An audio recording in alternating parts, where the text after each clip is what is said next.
వందే మాతర గేయాన్ని పాడకుండా అడ్డుకున్న లేదా వందే మాతరం పాడుతున్న సభకు అంతరాయం కలిగించిన 3 సంవత్సరాల వరకు జైలు శిక్ష పడుతుందని మీకు తెలుసా? అవును. Prevention of insults to the national honour amendment bill 2026 రాష్ట్రపతి ద్రౌపది ముర్ము గారి ఆమోదం తర్వాత 2026 ఆగస్టు 11న చట్టంగా మారింది. మరి 150 ఏళ్ల క్రితం రాసిన ఈ గేయానికి ఇప్పుడు ఎలాంటి రక్షణలు ఇచ్చారు? అసలు ఈ గేయం బెంగాల్ విభజన సమయంలో స్వదేశీ ఉద్యమానికి ఊపిరిగా ఎలా మారింది? 1938లో ఉస్మానియా యూనివర్సిటీ విద్యార్థులు వందే మాతరం కోసం ఎందుకు ఉద్యమించారు? ఈ కరెంట్ అఫైర్ అంశాన్ని పోటీ పరీక్షలకు అనుగుణంగా ఇండియన్ హిస్టరీకి, తెలంగాణ హిస్టరీకి కనెక్ట్ చేస్తూ ముఖ్యమైన తేదీలు, వ్యక్తులు, సంఘటనల గురించి ఎగ్జామ్ పాయింట్ ఆఫ్ వ్యూలో నేర్చుకుందాం.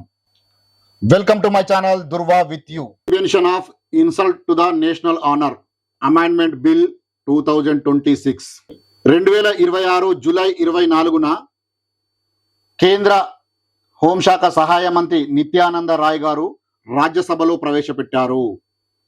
ఎప్పుడు? జూలై 24న. 2026 జూలై 29న రాజ్యసభ ఆమోదించింది. 2026 జూలై 30న లోక్సభ ఆమోదించింది. 2026 ఆగస్టు 11న రాష్ట్రపతి గారి ఆమోదం తర్వాత ఇది చట్టంగా మారింది. ఒక బిల్లు చట్టంగా ఎప్పుడు మారుతుంది? ఆ బిల్లును రాష్ట్రపతి గారు ఆమోదించిన తర్వాత చట్టంగా మారుతుంది. ఈ బిల్లు ఏం చెప్తుంది? వందే మాతరం గేయాన్ని కనుక నువ్వు అవమానపరిచిన లేదా పరిచే చర్యలకు పాల్పడిన 3 సంవత్సరాల వరకు జైలు, జరిమానా విధించబడుతుంది లేదా 2 కూడా విధించబడతాయి. ఈ చట్టం ఎందుకు అవసరమైందనే విషయాన్ని అర్థం చేసుకోవాలంటే చరిత్రలో కీలకమైన 1905 బెంగాల్ విభజన గురించి తెలుసుకోవాలి. 1905లో బెంగాల్ విభజన జరిగింది. 1905 జూలై 29న లార్డ్ కర్జన్ ఏం చేసిండు? బెంగాల్ విభజన యొక్క ప్రకటన చేసిండు.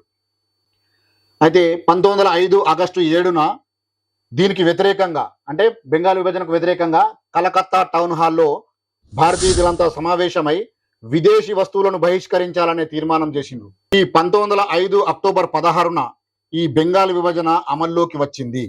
ఎప్పుడు అమల్లోకి వచ్చింది? 1905 అక్టోబర్ 16న. ఈ బెంగాల్ విభజన విషయం ముందే తెలుసుకొని ప్రచురించిన పత్రిక అమృత బజార్ పత్రిక. ఏ పత్రిక? అమృత బజార్ పత్రిక. దీని ఎడిటర్ ఎవరు? శశికుమార్ ఘోష్. ఇక్కడ ఏం చేశారు? విదేశీ వస్తువులను బహిష్కరించాలని చెప్పారు కదా. బహిష్కరణ అనే పదాన్ని మొట్టమొదటిసారి సూచిస్తూ ప్రచురించిన పత్రిక సంజీవిని పత్రిక. దీని ఎడిటర్ కేకే మిత్ర. మరి బెంగాల్ విభజన సమయంలో బ్రిటిష్ వారిని గడగడలాడించిన వందే మాతరం అనే పదం ఎక్కడి నుంచి వచ్చిందో తెలుసా? వందే మాతరం గేయాన్ని బంకింగ్ చంద్ర చటర్జీ అనే రచయిత 1875 నవంబర్ 7న మొట్టమొదటిసారి బంగాదర్శన్ అనే పత్రికలో ప్రచురించాడు. ఏ పత్రిక? బంగాదర్శన్ అనే పత్రికలో ప్రచురించాడు.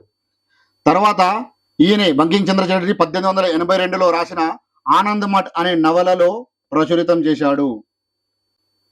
తర్వాత 1896లో కలకత్తా ఐఎన్సి సమావేశంలో, ఇండియన్ నేషనల్ కాంగ్రెస్ సమావేశంలో మొట్టమొదటిసారిగా ఈ వందే మాతర గేయాన్ని రవీంద్రనాథ్ ఠాగూర్ ఆలపించాడు.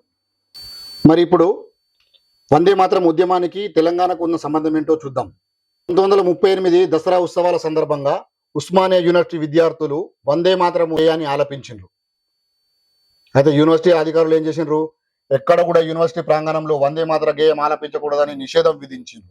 దీన్ని వ్యతిరేకిస్తూ 1938 నవంబర్ 29న ఉస్మానియా యూనివర్సిటీ విద్యార్థి నాయకుడైనటువంటి అచ్యుతారెడ్డి నేతృత్వంలో వందే మాతర ఉద్యమం ఓయూలో ప్రారంభమైంది. ఓయూలో వందే మాతర ఉద్యమం ఎప్పుడు ప్రారంభమైంది? 1938 నవంబర్ 29న. ఎవరి నాయకత్వంలో? అచ్యుతారెడ్డి అనే విద్యార్థి నాయకుడి ఆధ్వర్యంలో. అయితే ఉస్మానియా యూనివర్సిటీ విద్యార్థులైనటువంటి పివి నరసింహారావు, మర్రి చెన్నారెడ్డి, ధర్మభిక్షం, టి హయగ్రీవాచార్య లాంటి ఎంతో మంది విద్యార్థులు ఈ వందే మాతరం ఉద్యమంలో చురుగ్గా పాల్గొన్నారు.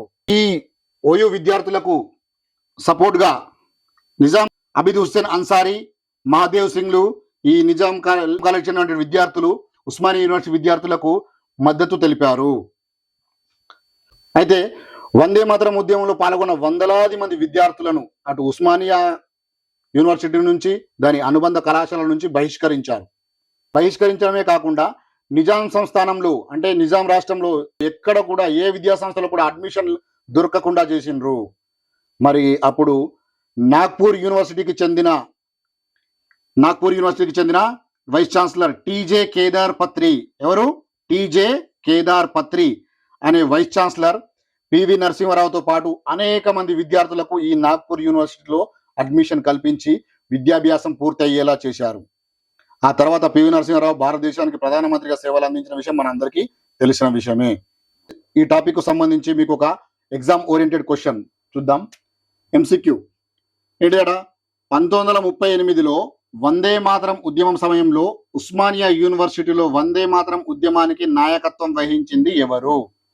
ఏమంటుండు? 1938లో ఓయూలో జరిగినటువంటి వందే మాతరం ఉద్యమానికి నాయకత్వం వహించింది ఎవరు అంటున్నాడు. ఆప్షన్లు ఏంది? A PV Narasimha Rao, B Marri Chenna Reddy, C TJ Kedar Patri, D Achyuta Reddy. ఈ వీడియో పూర్తిగా చూసిన తర్వాత మీకు సమాధానం గుర్తొస్తే కింద కామెంట్ చేయండి. కరెంట్ అఫైర్స్ అంశాలను తెలంగాణ హిస్టరీకి అనుసంధానం చేస్తూ పోటీ పరీక్షల్లో గుర్తుండే విధంగా నేర్చుకోవాలంటే నా ధృవ విద్యు ఛానల్ని సబ్స్క్రైబ్ చేసి బెల్ ఐకాన్ నొక్కండి.